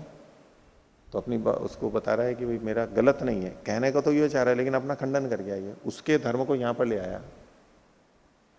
तो सखलु अयम साधकस्य दृष्टांतस्य नित्यत्वम, साधक जो दृष्टांत था उसका, साधक दृष्टांत कौन था? घट, उसका नित्यत्वम प्रसंजयन, उसमें नित्यत्व को आरोपित करता हुआ, स्वीकार करता हुआ, प्रसक्त करता हुआ, जबकि है नहीं, स्वीकार करता हुआ, निगमनांतम एव पक्षम जहाती, निगमन पर्यंत अपने पक्ष को छोड़ देता है। अब आगे क्या करेगा? उपनयन कैसे करेगा? अगर घड़े को भी नित्य मान लिया तब क्या करेगा? मतलब आगे का पंचव्य उसी ढंग से बनाएगा, वो अपने पक्ष को छोड़ देता है। अल्प विराम पक्षम जहाती, पक्षम जहत प्रतिज्ञाम जहाती, और पक्ष को छोड़ते हुए अपनी प्रतिज्ञा को भी छोड़ ही देता है। इत्युच्यते, ये कहा जाए जब अपने पक्ष को छोड़ा तो प्रतिज्ञा को छोड़ा, ये कहा जाता है। तो प्रतिज्ञाश्रयत्वात् पक्षस्य, पक्ष को छोड़ते हुए प्रतिज्ञा को छोड़ देता है, ये जो बात कही है क्यों? क्योंकि प्रतिज्ञाश्रयत्वात् पक्षस्य, पक्ष के प्रतिज्ञा का आश्रय होने से। पक्ष जो है वो प्रतिज्ञा का आश्रय होता है, क्योंकि पक्ष मतलब बाद में जो वर्णन किया गया उसी के आधार पर तो प्रतिज्ञा बलवती होती है, स्थिर रहती है। तो जब वही नीचे का खंडित हो गया तो प्रतिज्ञा भी चली जाएगी। तो इसलिए इसको इन्होंने कहा ये प्रतिज्ञा की हानि कर देता है। प्रतिज्ञा की हानि का वो मतलब नहीं है कि अपनी प्रतिज्ञा को सीधे सीधे बदल देता है। एक तो सीधे सीधे बोले कि पहले तो कहा था शब्द अनित्य है और बाद में बोलता है कि शब्द नित्य है, ऐसे नहीं बोल रहा है ये।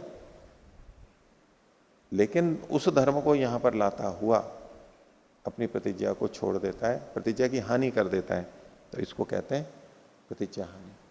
इस तरह से वर्णन किया इसका। अगला तीसरे सूत्र में दूसरा निग्रह स्थान है प्रतिज्ञांतरम, दूसरी प्रतिज्ञा को ले आना। जो प्रतिज्ञा थी उसके साथ साथ एक और प्रतिज्ञा को ले आता है। प्रतिज्ञा में साध्य धर्म का कथन होता है, साध्य का कथन होता है, तो एक और साध्य का कथन साथ में बना लेता है, इसको कहते हैं प्रतिज्ञांतर। सूत्र देखिए, प्रतिज्ञातार्थ प्रतिषेध है धर्म विकल्पात तदर्थ निर्देश प्रतिज्ञांतरम। प्रतिज्ञातार्थ प्रतिषेध, प्रतिज्ञात अर्थ का प्रतिषेध हो जाने पर, जो विषय जिस विषय की प्रतिज्ञा की है वादी ने, उसका प्रतिषेध हो जाने पर प्रतिषेध करेगा प्रतिवादी। तो वादी के अपना विषय रखने पर प्रतिवादी जब उसका खंडन कर देता है, उसको कहा गया प्रतिज्ञात अर्थ का प्रतिषेध हो जाने पर। धर्म विकल्पात, खंडन हो गया तो वो धर्म का विकल्प कर देता है, दूसरा धर्म ले आता है। वादी दूसरा धर्म लेकर के आ जाता है, धर्म का विकल्प हो करके तदर्थ निर्देश, उसके अर्थ का निर्देश यानी प्रतिज्ञा के अर्थ को कहता है वो। तदर्थ निर्देश है, प्रतिज्ञा के अर्थ को कहता है। धर्म का विकल्प ला करके प्रतिज्ञा के अर्थ को कह देता है। तो चूंकि धर्म का विकल्प कर दिया उसने, दूसरा धर्म लेकर के आ गया और फिर प्रतिज्ञा को कह रहा है, इसको कहा कि ये प्रतिज्ञांतर है। आप तो दूसरी प्रतिज्ञा कर लिया आपने, यहाँ पर अपनी प्रतिज्ञा को बदल नहीं सकते। जो प्रतिज्ञा थी उसी को ही सिद्ध करना है। जब खंडन होने लगा तो प्रतिज्ञा को बदल लिया, दूसरे ढंग से बात को रख दिया। तो ये प्रतिज्ञांतर नाम का निग्रह स्थान है। भाष्य से स्पष्ट होगा। प्रतिज्ञातार्थ, प्रतिज्ञातार्थो, प्रतिज्ञात अर्थ क्या है तो उसको बता रहे हैं, अनित्यः शब्दः प्रतिज्ञा, इंद्रियकत्वात् घटवत् इत्युक्ते, इंद्रियकत्वात् हेतु घटवत्, ये दृष्टांत हो गया। इत्युक्ते ऐसा कह देने पर वादी के, यो अस्य प्रतिषेधः, जो इसका प्रतिषेध किया, कैसे, प्रतिदृष्टांतेन हेतु व्यभिचार है। प्रतिदृष्टांत को देते हुए हेतु में व्यभिचार दिखाया गया। पीछे भी ऐसा ही किया था। सामान्य यानी जाति का जो प्रतिदृष्टांत दिया उसके द्वारा हेतु को ही तो सब विचार बताया था कि हेतु आपका घटता नहीं है, यहाँ पर इंद्रियकत्व यहां तो नहीं लग रहा है। तो प्रतिदृष्टांत देते हुए हेतु का व्यभिचार किया जाता है, उसी को कहा इन्होंने। तो यो अस्य प्रतिषेध है, जो इसका प्रतिषेध है। क्या प्रतिषेध, कैसे, प्रतिदृष्टांत ने हेतु व्यभिचार है। प्रतिष्ठांत दे करके हेतु में जो व्यभिचार दिखाया गया, क्या, सामान्यम इंद्रियकम नित्यम इति, सामान्य यानी जो जाति है वो इंद्रियक होते हुए भी नित्य है।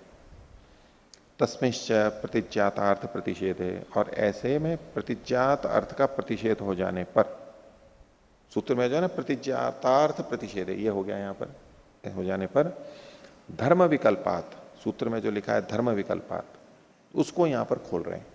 धर्म विकल्पादिति दृष्टांत प्रतिदृष्टांतयो साधर्म्य योगे धर्म भेदात, दृष्टांत और प्रतिदृष्टांत के साधर्म्य का योग होने पर, तो दृष्टांत कौन था, घट, प्रतिदृष्टांत कौन है, जाति यानी सामान्य, इनके साधर्म्य का योग होने पर, साधर्म्य क्या है इन दोनों में, इंद्रियकत्व, इंद्रियकत्व दोनों में है। वादी ने इंद्रियकत्व, शब्द का इंद्रियकत्व दृष्टांत में घट में बताया था, प्रतिवादी ने प्रतिदृष्टांत में सामान्य को लाके उसमें भी इंद्रियकत्व ले आया था। तो दृष्टांत और प्रतिदृष्टांत दोनों में साधर्म्य का योग हो रहा है। कौन सा धर्म समान बताया, इंद्रियकत्व, यहां पर ऐसा है तो समान धर्म बताया। तो दृष्टांत प्रतिदृष्टांतयो साधर्म्य योगे, समान धर्म का योग होने पर धर्म भेदात, धर्म का भेद कर रहा है वो। इंद्रियकत्व ये तो समान धर्म है, लेकिन ऐसा अगर वो स्वीकार कर लेता है तो वादी खंडित हो रहा है ना। यहां पर प्रतिदृष्टांत दे दिया, हेतु व्यभिचरित हो रहा है तो खंडन हो रहा है इसका। तो अब देखो अपने को बचाने के लिए कैसे प्रयास करेगा ये। तो ऐसा होने पर धर्म भेदात, धर्म के भेद से, धर्म का भेद क्या उसको आगे बता रहे हैं, खोल रहे हैं उसी को, धर्म भेद को। सूत्र में जो धर्म विकल्प आते हैं उसको इन्होंने भाष्य में खोला धर्म भेदात, विकल्प मतलब भेद से। तो वो क्या है उसको आगे बता रहे हैं, सामान्यम इंद्रियकम सर्वगतम अल्प विराम।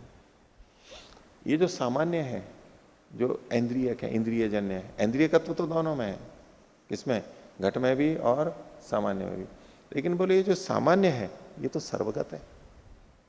इंद्रियकत्व होते हुए भी कैसा है, सर्वगत। सामान्य कहाँ रहता है, जाति एक जगह रहती है क्या, द्रव्य तो एक जगह रहता है, लेकिन जाति, जाति तो सब जगह रहती है, उसको व्यापक मानते हैं। तो सामान्यम इंद्रियकम सर्वगतम एक बात, और इंद्रियकस्तु असर्वगतो घटा, और घट इंद्रियक होते हुए भी असर्वगत है यानी एक देशी है, परिच्छिन्न है। प्रतिवादी ने तो इंद्रियकत्व दिखा करके दोनों में हेतु को अनेकांतिक कर दिया था, खंडित व्यभिचार दिखा दिया था। अब उसमें इसने युक्ति सोची कि हाँ इंद्रियकत्व तो दोनों का है, घट का भी और सामान्य का भी। तो अब बात आएगी कि शब्द को घट के समान अनित्य माने या सामान्य जाति की समान नित्य माने।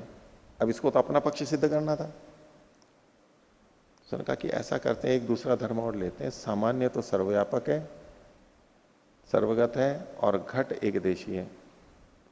तो बोले जो एकदेशी इंद्रियक है उसके समान ले लेंगे। शब्द क्या है, सर्वगत है या एकदेशी है? एकदेशी है ना, शब्द तो एकदेशी है ना। तो यूं सब जगह चला जाता है गति से, लेकिन जिस समय यहां है तो यहां है, यहां से आगे निकल गया तो आगे निकल गया, अब यहां नहीं है। तो इंद्रियकत्व दोनों में समान होते हुए भी घट तो एकदेशी था और जाति सामान्य वो सर्वगत था। तो बोले घट के समान शब्द भी एकदेशी है, असर्वगत है। तो फिर से देखिए पीछे से, धर्म विकल्पादिति दृष्टांत प्रतिदृष्टांतयो साधर्म योगे धर्म भेदात, यानी सामान्यम इंद्रियकम सर्वगतम, जो इंद्रियक सामान्य है वो तो सर्वगत है, और इंद्रियकस्तु असर्वगतो घटा, इंद्रियक जो घट है वो असर्वगत है। इति, इस प्रकार से धर्म विकल्पा, धर्म का भेद करने से। अब देखिए ये जो सर्वगत या असर्वगत है ये कौन सा धर्म लेकर के आया? धर्म तो दो ही होते हैं ना, एक साध्य धर्म और एक साधन धर्म। तो अनित्यत्व साध्य धर्म था, इंद्रियकत्व साधन धर्म था। इन्हीं के आधार पर व्याप्ति करके ही तो सिद्ध किया जाता है। ये एक सर्वगत और असर्वगत करके नए धर्म को लेकर के आ गए। तो इति धर्म विकल्पा, धर्म का विकल्प करके तदर्थ निर्देश, उस अर्थ का प्रतिज्ञा का निर्देश करना, इति साध्य सिद्ध्यर्थम, अपने साध्य की सिद्धि के लिए ऐसा कर रहा है वादी, अपने साध्य की सिद्धि के लिए ऐसा प्रस्तुत कर रहा है। कथम, कैसे प्रस्तुत कर रहा है, उससे इसके साध्य की सिद्धि कैसे हो सकती है, वो कैसे देख रहा है?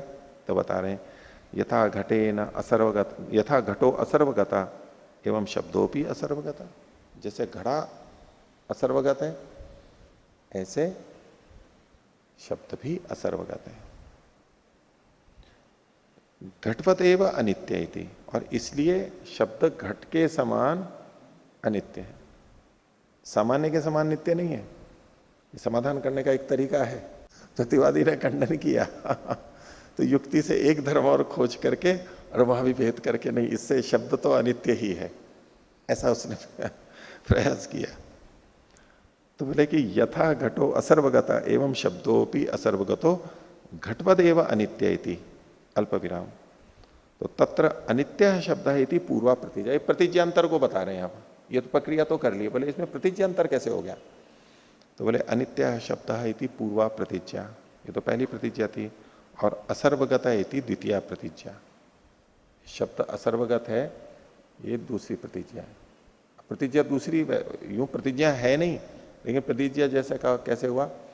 जब हम कहते हैं कि जैसा घड़ा है वैसा ही शब्द है, जब यथा तथा करके बोलते हैं तो जैसा घड़ा अनित्य है वैसे ही शब्द अनित्य है।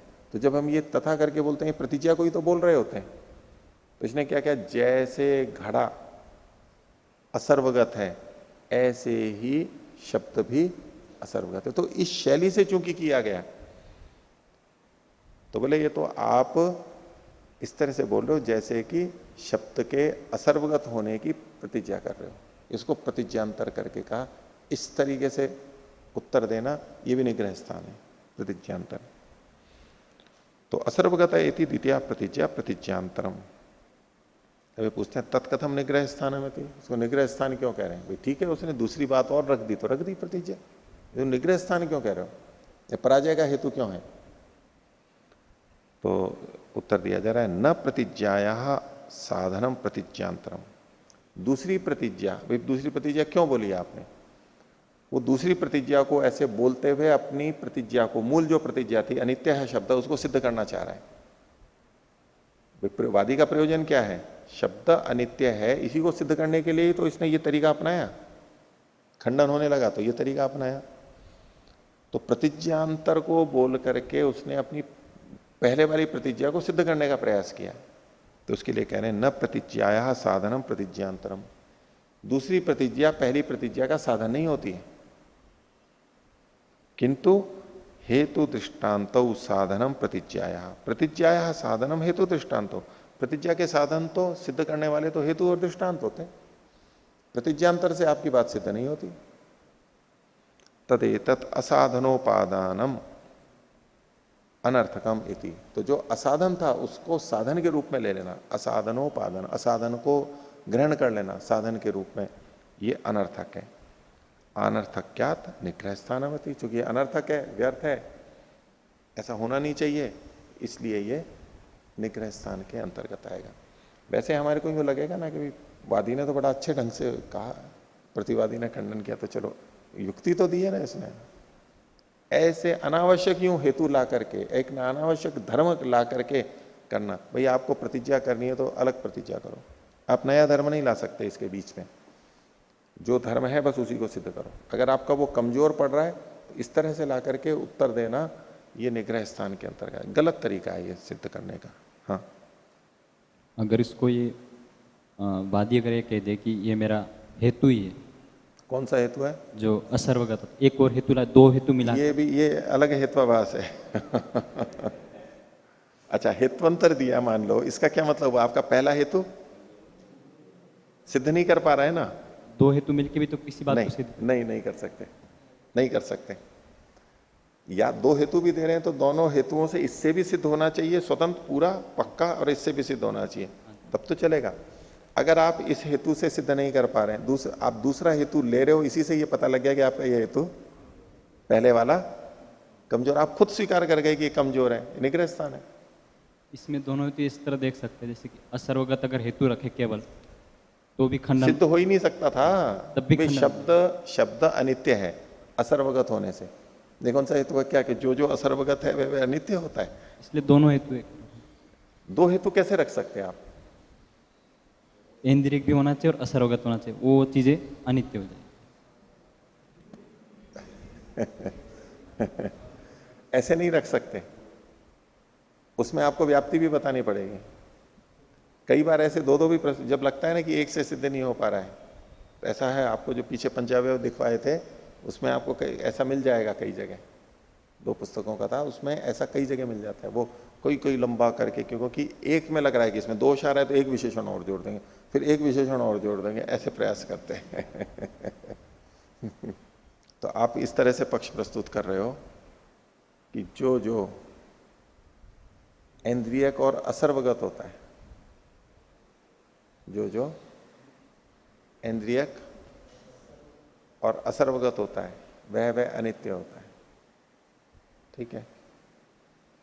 अच्छा, और इसके विपरीत क्या बोलेंगे?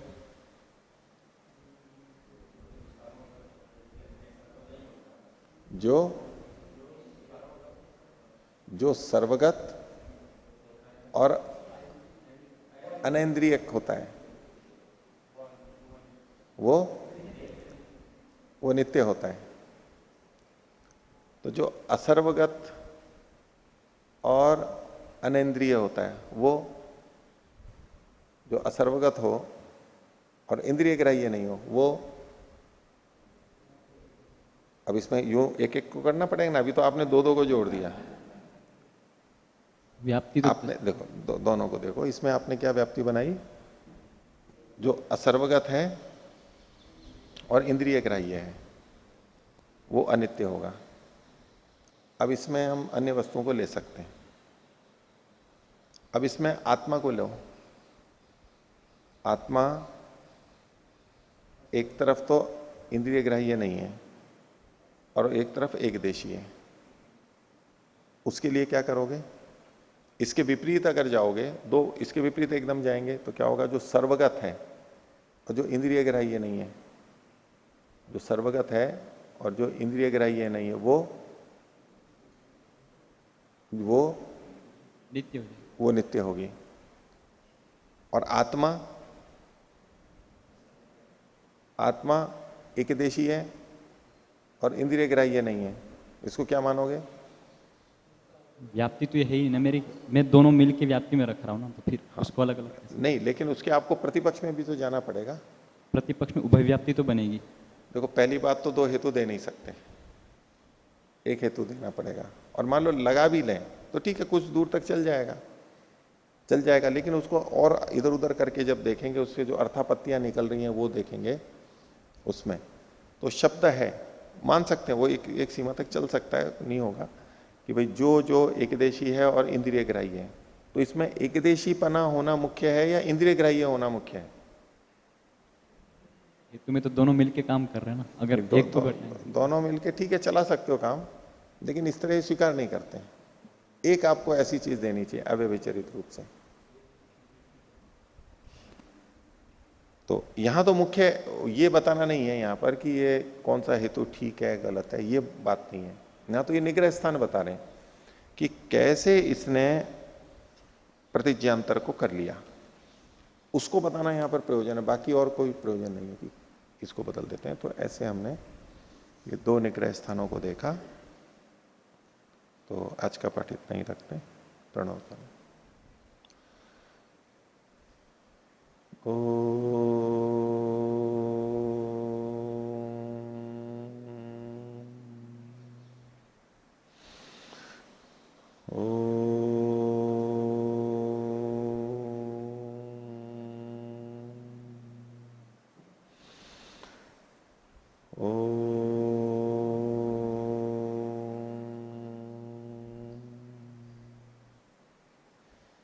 सभी को सादर अभिवादन। ओम